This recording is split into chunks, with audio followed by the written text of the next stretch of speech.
Alright, greetings and salutations. My name is Comic Fire, and welcome back for more SMT Soul Hackers. In the last episode, we started the Umami Monolith, rescued 6 in lunch, and now we're going to continue on with this. Keeping up with the discussion thread I was talking about last time, Nemessa learns her skills at different levels with the Ajibufu Zeopaths, but at level 60, she learns the Mazionga, Miragion, and Mabuvula skills, all at level 60. I just unlocked the rooms at the left tower. There were some rooms you couldn't get into, right? They should be open now. I called 6, so if it's the same situation over there, he should have them unlocked too. Oh, worked in the end. And I think I found a code while I was searching this room. So I ran it through the decryptor and, well, check it out. Let's see. It's all become clear. Even more so. There's something there, but there's a lot of junk too. Let me try changing the decoding parameters. Okay. Looks like this is the real message. I'm pretty sure those are passwords, but they'll have to be entered somewhere. I wonder if that fat guy had anything to know about it. Can you hear me? Huh? You there too? Then listen, both of you. I figured out the Monolith layout, so I called. Oh, that was helpful. Split into 2 large towers. Both towers are split at the 20th floor into upper and lower areas. So there are 4 sections: L upper, L lower, R upper, and R lower. And each of these areas has a control room that grants access to the other areas, like the central section. We'll need a password for these control rooms in order to do that. It would seem that part of the password is entered on each of the floors, starting from the floor below us. But there's a problem. I don't know the password. You need But the we passwords. do. Let me handle that. With what 6 and I have found out, this is what I'm thinking. Each of these 4 areas 6 mentioned is going to need a password. And this little diagram we have tells us what these passwords are. Twin and Fly on the left, Pixie and Wiz the right. You go look for some place where you can input those passwords. If you find out anything, come back here. I'm counting on you. Alright, this is where... Oh yeah, this is what I was talking about too with Stone Bite. And I immediately died. And my HP glitched out for some reason. Well, no, it's because I was stoned, not 0. You know. Anyway, if your MP gets turned to stone, or your MC gets turned to stone, that's the end of that.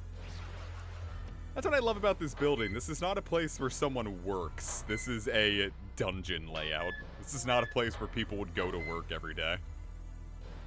And again, all these guys are demons, so screw it.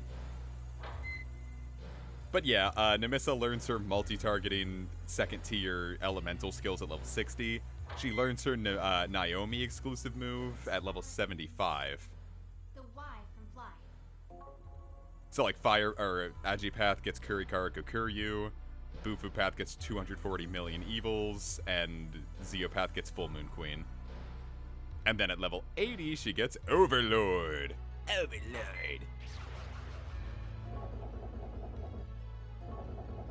Anyway, the way you're supposed to be able to figure this out is, you see like how all these rooms are vaguely letter-shaped? Like the plus sign kind of looks like an X, the T is obviously a T. The one in the middle is Z-shaped, so I'm willing to bet it's Z, and this one is the closest way that 4 directions could spell Y. Anyway, I also set Estoma up because I'd gotten like all the way done with like 2 passwords and then I got stone bitten, so screw it. It also doesn't matter like what order you set the passwords in. You can start from the F and you can start from the Y. So long as the password is totally inputted. Like you could start like LYF if you wanted. So long as it gets done. This should be a P. Yep. And then I wonder if like this was the exact same way in the Japanese release, because they have like little pronunciation aids to the left there. Though I don't really know how that would help Japanese players, because they would pronounce L like Edu, wouldn't they? But they're also not stupid, so they could probably figure it out.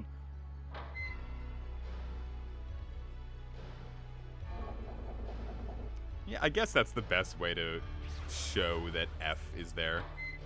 Anyway, you don't get like a thing for sure that says, hey, you got the passwords totally right. You know how to spell fly. Once you're there, it's worked. So don't stress too hard about it.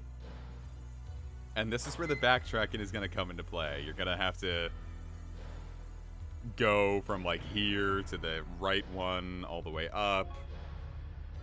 It's a lot to do, so just for the love of God, set Estoma up. You're not going to be getting enough levels just from... The levels you get aren't going to be worth the trouble, because the bosses of this dungeon are going to give you so much experience anyway that it'll catch you up pretty reliably.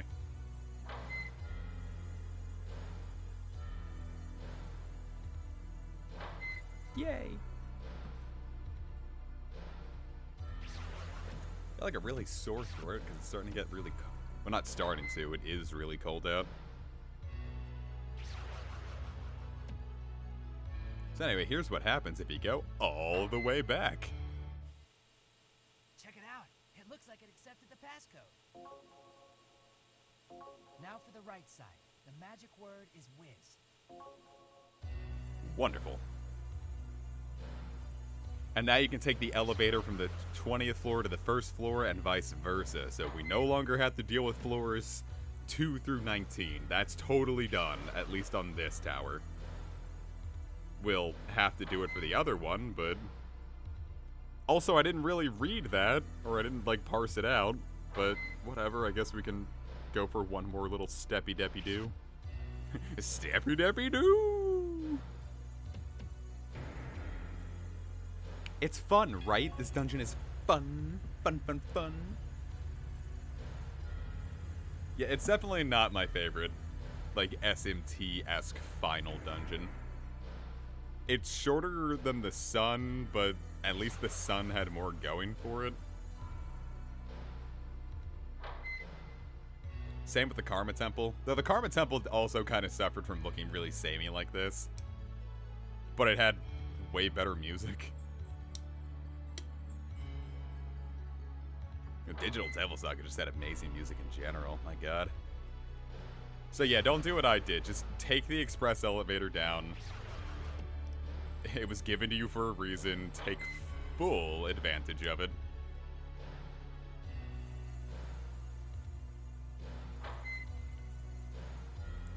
This floor is the W from Wiz. Cool. So, what room looks most like a W? It's that one. Yeah, see, look at the encounter rate. Just throw a Estoma on.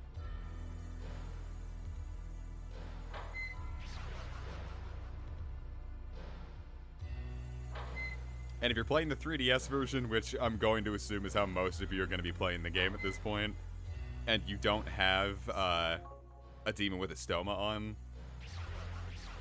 well, even in the Saturn version, just go get Oshira-sama back from the Compendium. Unless the Compendium wasn't in the Saturn version. It's another one of those things I don't totally know for sure. If it was, just go get Oshira-sama back. If not, in the 3DS version, your Namichi... I don't know if all Namichi paths have the Estoma Setanta, but if it do, grab it. Though each Namichi path might have its own Estoma demon, so...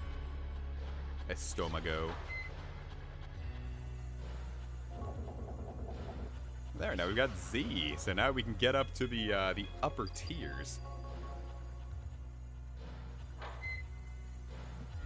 Yeah, it was at this point that I noticed with all this Estoma that, I was just wasting 10 Magnetite with every step.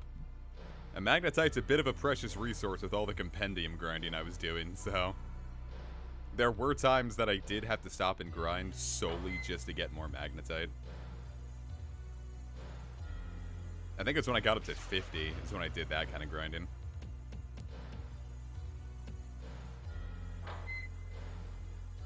Yeah, when I try to get, like, fancy and hit, like, right, up, da, da, da, da, I end up slamming into the wall 1,000 times and looking like a dope. There's no point in editing that out because it's too fast. It's accepting the passcode.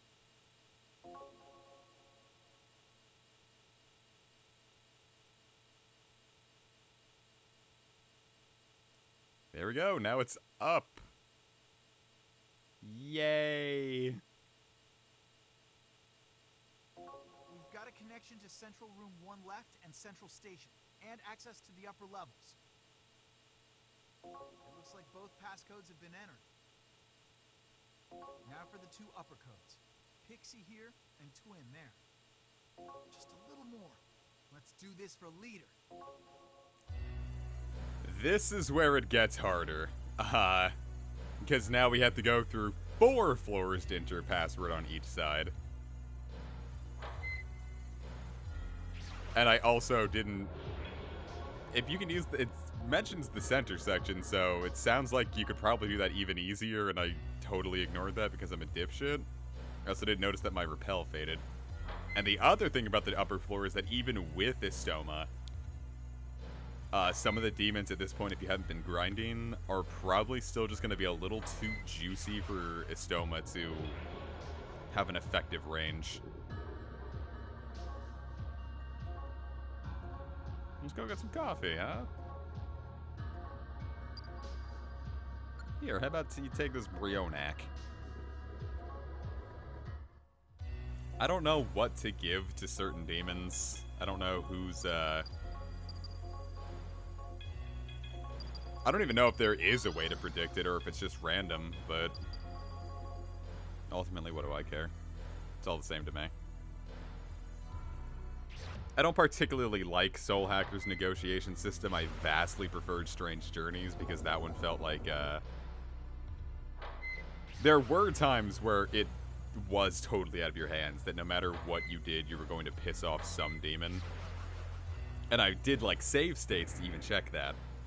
One time, just, like, I think I was trying to get a Berserker on my squad, and everything I said just, no matter what, it was going to piss it off, but I think it was the only time I've ever really ran into that, or had a problem with that.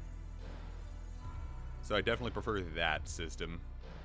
I also remember not having many problems with, SMT4 Apocalypse. But generally, I just don't like the demon negotiation system in general.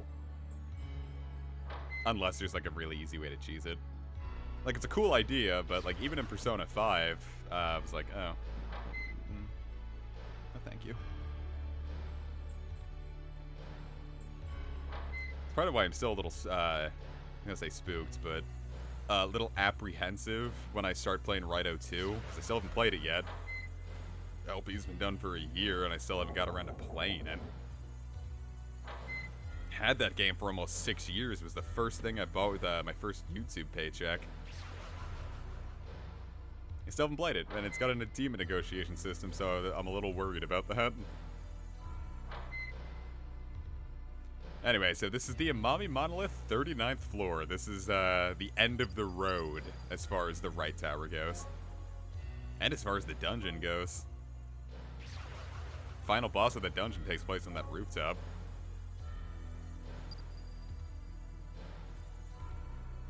I don't remember which one we're trying to spell here. I don't remember if it was Pixie or Twin. But either way, there's a terminal up here, and on the left tower, there is a healing spot. So you've got everything pretty well set up, but again, you really should have the back-upper app at this point.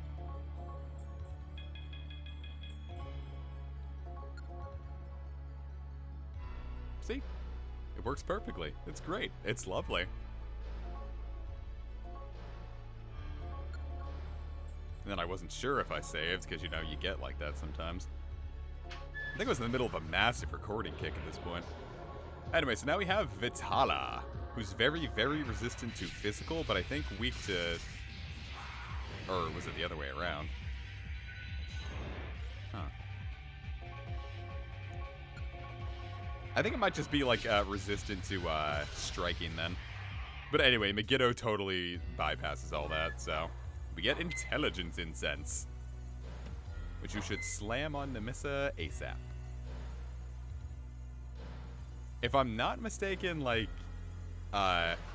your MC can benefit from having intelligence in magic. Like, it helps during negotiations and makes it so you take a little less damage from magic attacks, but didn't have an issue with that, so. It might be more of a thing in, like, the post-game dungeons, because I have no experience with those, so. Don't do what I did, kids. There's an express elevator that can get you all the way down if you just went slightly to the left. Sorry. So this is mostly me just showing you what a colossal dumbass I am. And so that you too can learn from my mistakes.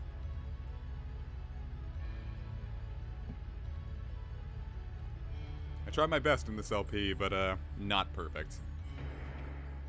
This is a good time to say, like, I do like this game significantly more than the first time I played it. I can appreciate it for what it is instead of comparing it to Strange Journey constantly, which is the main issue I had when I first played it. Because I'd pretty much just beaten Strange Journey before I played this game the first time. And it was, it felt like such a massive step back. Because, like, on a quality of life perspective, yes, Soul Hackers is a bit of a step back. But that's to be expected when it's a port of a game from 1997. Compared to probably the best dungeon crawling first-person SMT in Strange Journey. But now I can appreciate it for what it is. It's a really very 90s product, but it's also like the first time that like the first-person dungeon crawling of SMT really felt accessible. This is probably the earliest I could go back with the series. Maybe If, now that that finally has an English translation. I swear I talked about If on this Let's Play before, and now it's like actually out. You can play If in English now. And I'd like to do that at some point. So we'll see. Maybe that'll be one to go for, but what I know for sure is that this is probably the earliest I could feasibly go back to. Though, we're starting to wear up on the end of this dungeon. We just have to go up on... We just have to knock out the passwords on the top floor, and then that's pretty much it. That's that'll be the bulk of the final dungeon. It's kind of like how games have like a final boss and then like a final boss. I'm about to drop some FF10 spoilers to the three of you that haven't played it yet, so I'll give you 5, 4, 3, 2, 1. Okay. It's like how Yu Yevon is the final boss, but it's like one of the ones that you have to really try to lose. So Braska's final Aeon is really the final boss. That's kind of what it's like here. The Amami Monolith is the Braska's final Aeon to its Yu Yevon of an actual final dungeon. You got the bigness here. Plus, I do really like this setup, though. In concept, it is kind of cool to see rooms that are just shapes like this. And having that be your hint. I think that's a really clever use of a grid-based system. Especially with how things like W or Y or P, it's like stuff like that. That F earlier was genius.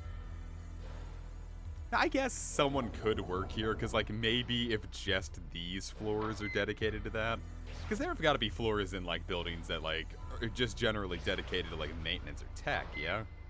Like only electricians or like tech support would work here on these floors, and like let's say like the 32nd floor is all just like business and stuff.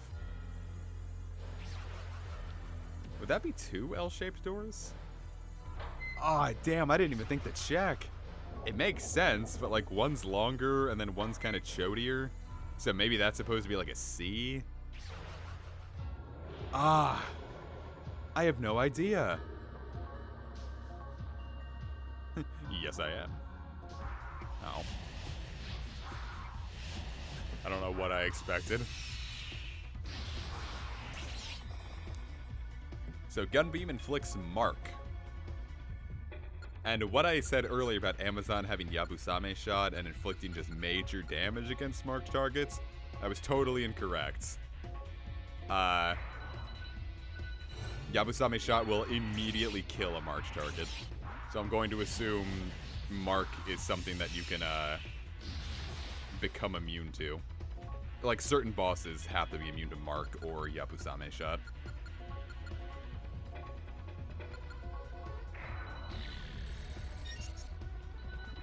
We're gonna summon Amazon because we need Makara Karn.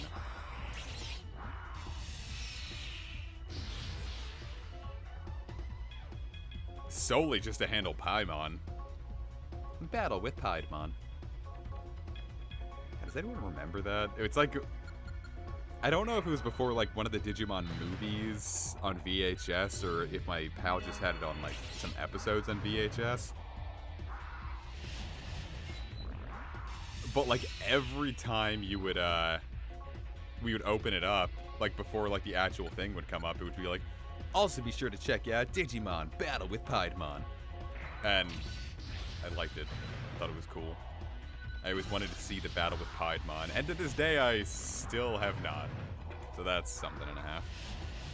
You don't have to worry too much about, these Halfas's Makara Karn, because Megiddo will go through it. I left this in mostly just to show off that Paimon can be a dangerous foe to deal with. And a hazard not to rely too hard on Estoma, because let me tell you, when an enemy gets through, it's no bueno. Sure. I like that one. He's the one who's like, well, killing you is a better place, and all of his friends get slaughtered, and we just come up like, hey, how you doing? He's the only one alive, and he's like, haha, I can join you, right? I like that. It's... I'd write that in a story. It would be cool. It would be fucking epic. I wonder if anyone watching this is going to mention that. I know the series has gone on way too long, because I know like a lot of the viewer retention has really fallen compared to the earlier episodes, but it's the hazard of a series taking this damn long to complete.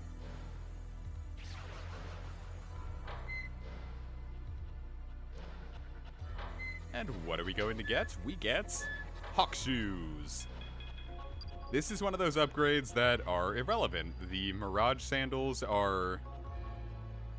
I didn't get to check the evade on it, but I think the Mirage Sandals pretty much outclass it, so... If you're on a self-imposed challenge run or just didn't have the yen to spend, you can grab that. I'm more concerned about agility at this point, though I believe you don't have to worry too much about agility, because I don't think any of the bosses for the rest of the plot have agility higher than, like, 17. Because I think, because my Pallas Athena has 17 agility, and it was outpacing or speed time with everything, so I think 18 agility is probably more than enough.